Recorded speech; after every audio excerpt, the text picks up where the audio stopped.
నమస్కారం వార్తలకు స్వాగతం ముందుగా ముఖ్యాంశాలు ముఖ్యమంత్రి నారా చంద్రబాబు నాయుడు మీడియా సమావేశం పలు అంశాలపై వివరణ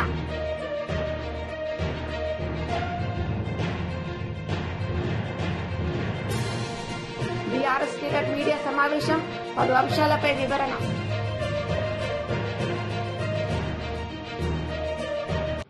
కుప్పంలో ముఖ్యమంత్రి నారా చంద్రబాబు నాయుడు మీడియా సమావేశం నిర్వహించారు. సందర్భంగా ఆయన మాట్లాడారు. ఒక ఇది కాదు కదా,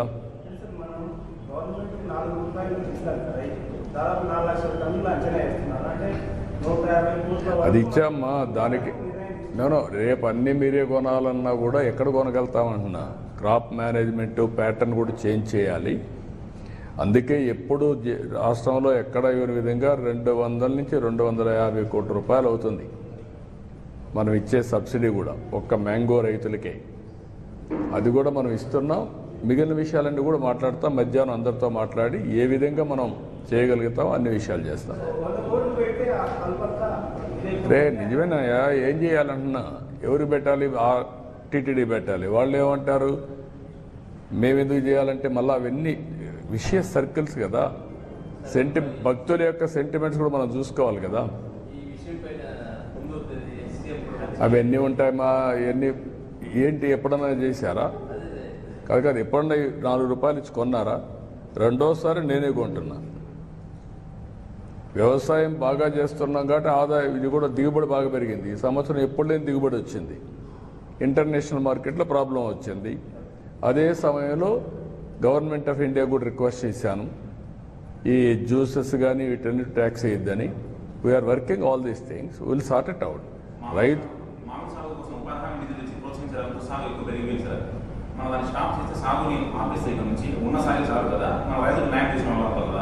అదే దీనికి అందుకనే ఒక మ్యాంగోనే కాకుండా అన్ని పంటలు కూడా ప్రపంచం మొత్తం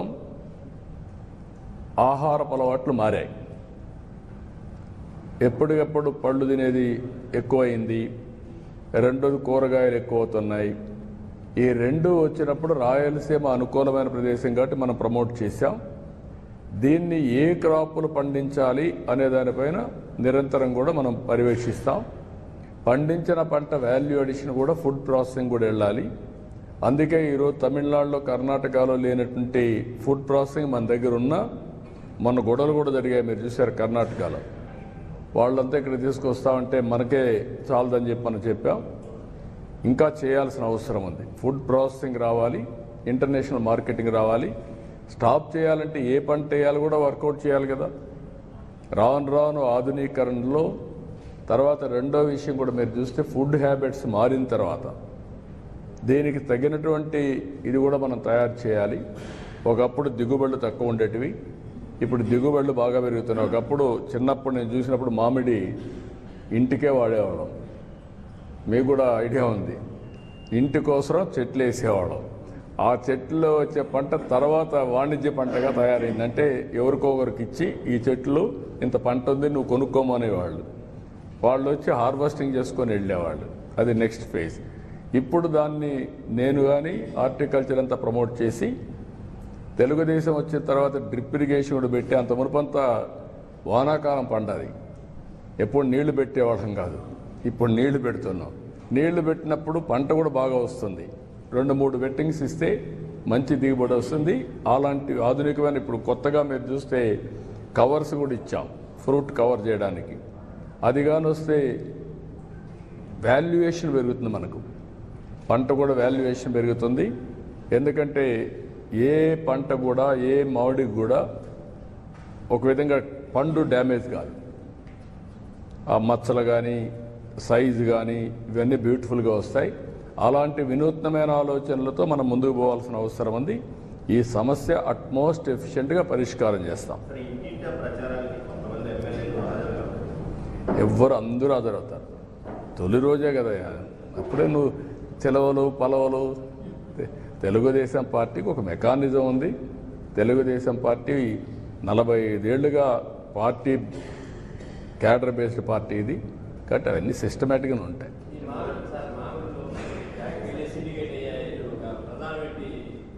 వాడు వాళ్ళు సిండికేట్ అయ్యేది కాదు. వైఎస్ఆర్సీపీ నాయకులు మీడియా సమావేశం నిర్వహించారు. సందర్భంగా ఆయన మాట్లాడారు. భారతదేశంలోనే చిత్తూరు జిల్లా మొదటి స్థానంలో మామిడి పంట పండించే దాంట్లో ముందుంది. ఇక్కడ అనేక పల్ప్ ఇండస్ట్రీలు ఉన్నాయి. మరి ఇతర దేశాలకు, ఇతర రాష్ట్రాలకు ఎగుమతి కూడా చేస్తున్నారు. కానీ ఈరోజు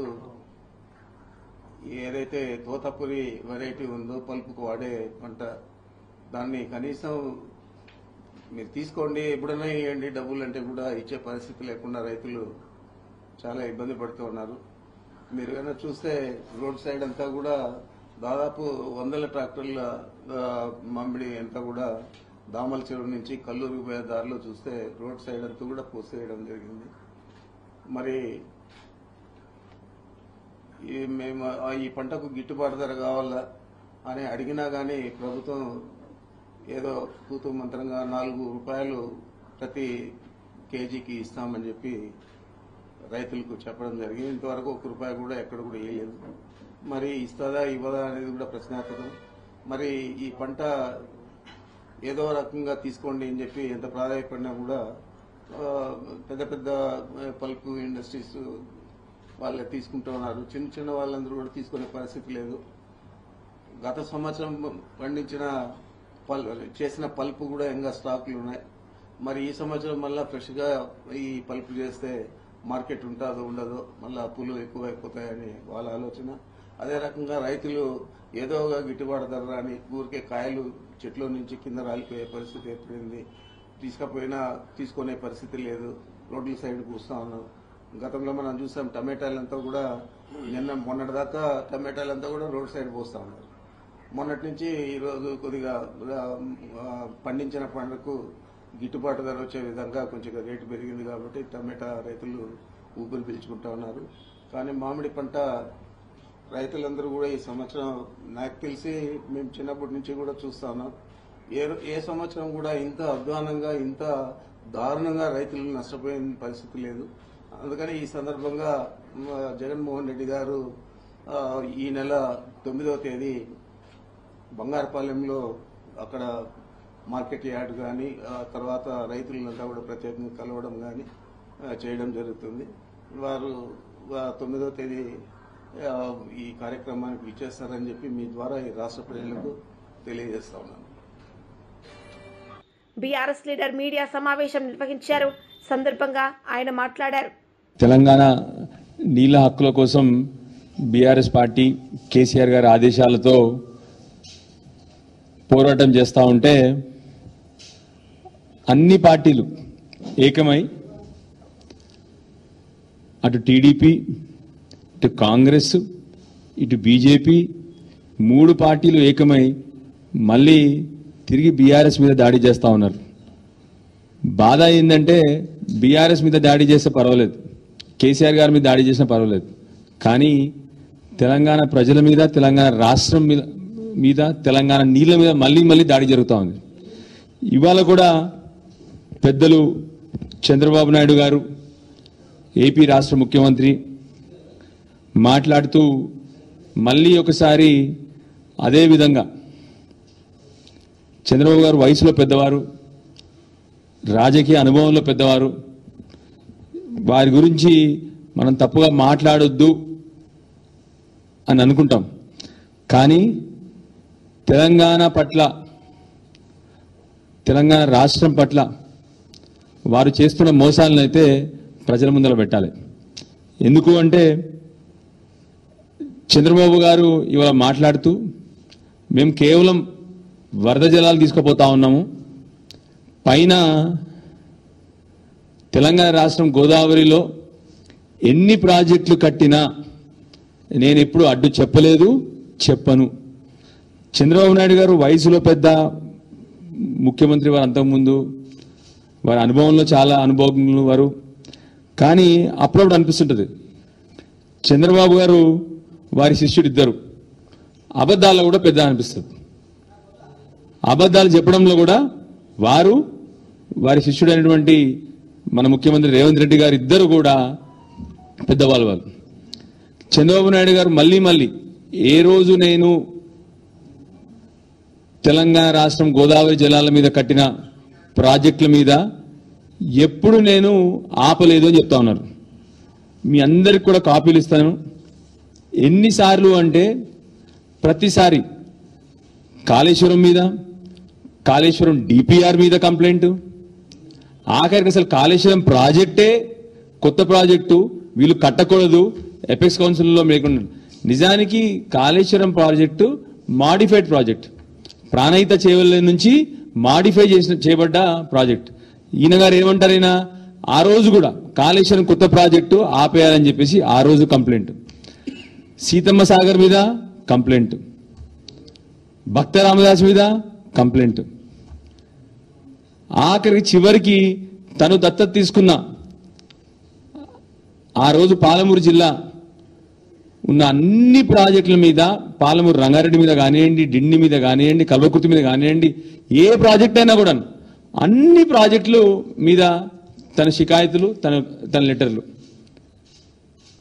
ఇవాళేమో ఏదో అంటారు కదా సామెత, 1000 ఎలుకలు తిన్న పిల్లి తీర్థయాత్రలు బయలుదేరింది అన్నట్టు. ఇవాళ కొత్తగా నేను ఏ రోజు చంద్రబాబు నాయుడు గారికి ఇది ఒక అలవాటు ఉంది, తన మాటలకు చేతులకు అసలు సంబంధం ఉండదు.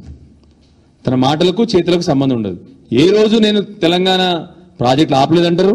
మరి ఇవన్నీ కూడా మరి ఇచ్చిన కంప్లైంట్లు ఒక్కటి కాదు, 2 కాదు, ఇన్ని కంప్లైంట్ లెటర్లు ఉన్నాయి. మీ అందరికి కూడా ఇస్తాను ఇవాళ. ఆ రోజు ఉమాభారతి గారికి కానీ, ఆ రోజు షెకావత్ గారు కానీ వారు ఇచ్చిన కంప్లైంట్ లెటర్ అన్ని కూడా మీ అందరికి ఇస్తాను. దానికి తగ్గట్టు కనీసం వారు మాట్లాడిన ప్రతిసారి, ఇవాళ కూడా వారు మాట్లాడారు. ఇప్పటి వరకు కాంగ్రెస్ పార్టీ నుంచి కానీ, బీజేపీ పార్టీ నుంచి కానీ. వైసీపీ లీడర్ మీడియా సమావేశం నిర్వహించారు. సందర్భంగా ఆయన మాట్లాడారు. 4 రూపాయలు ఇస్తాను అని చెప్పడం చాలా దారుణమైనటువంటి విషయం. రైతులు 2 రూపాయలు కూడా కొనుక్కోవటం లేదు అని వాళ్ళు ఆత్మహత్యలకు పాల్పడ పరిస్థితి వచ్చినా రోడ్ల వెంబడి తమ మామిడికాయల్ని పారేసి ఏడ్చుతూ వాళ్ల బాధల్ని వెతల్ని చెప్తూ ఉన్నా కూడా కనికరం లేనటువంటి ప్రభుత్వం. 2 రూపాయలకు కూడా అమ్మకానికి సిద్ధపడ్డా కూడా కొనుక్కోలేని పరిస్థితులలో పల్పు ఫ్యాక్టరీలు ఉన్నాయి.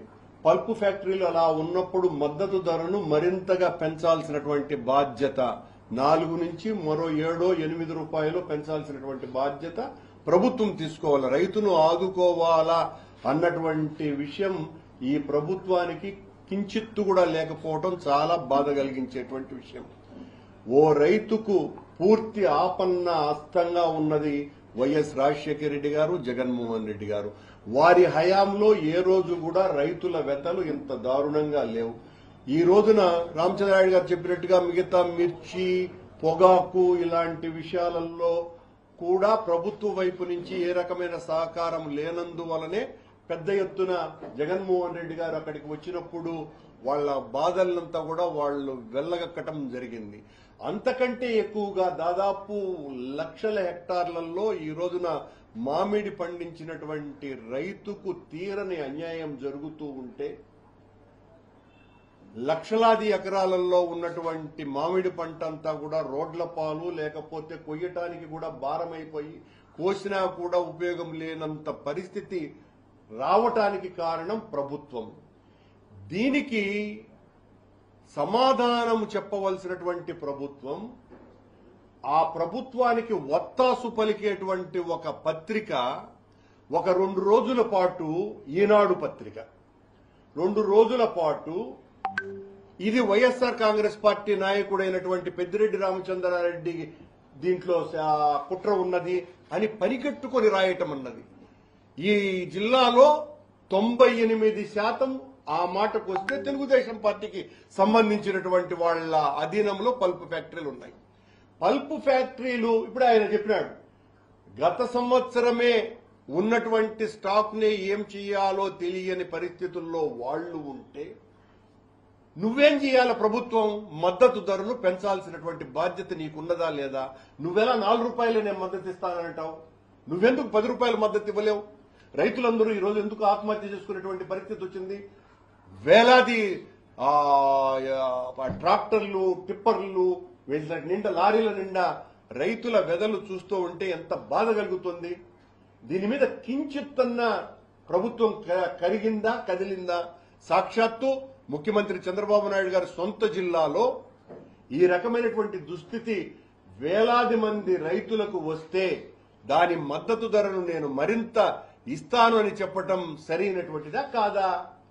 ఒకరోజు తూతూ మంత్రంగా కలెక్టర్ సమావేశం ఏర్పాటు చేసి ప్రభుత్వం ఇంత సబ్సిడీ ఇస్తుంది, మద్దతు ధర ఇస్తుంది, మీరు 4 రూపాయలు కొనుక్కోండి అని ఒక మాట అనేస్తే సరిపోద్దా? మీరు ప్రభుత్వమే దగ్గరుండి పల్ప్ ఫ్యాక్టరీల దగ్గర కొనించుకునే పరిస్థితి అన్నా చేయాలా, లేకపోతే నష్టపోతున్నటువంటి రైతులకు ఆ నష్టపోకుండా ఉండేటువంటి పరిహారం అన్నా ఇవ్వాలా? ఆ పరిహారము ఇవ్వలేదు. వీళ్లను ఒత్తిడి చేసి కొనుక్కోమని చెప్పినటువంటి పరిస్థితి లేదు. మొత్తం జిల్లా అంతా కూడా ఎక్కడెక్కడ పల్ప్ ఫ్యాక్టరీలు ఉన్నాయో అక్కడంతా కూడా బారులు తీరున్నాయి. పంటంతా కూడా మళ్ళీ ట్రాక్టర్లు, లారీలు, ఎంత దారుణంగా ఉంది పరిస్థితి.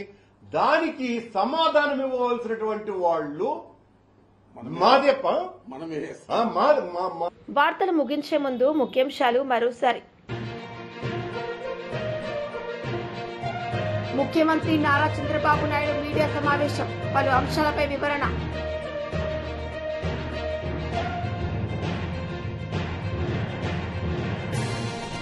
బీఆర్ఎస్ లీడర్ మీడియా సమావేశం, పలు అంశాలపై వివరణ.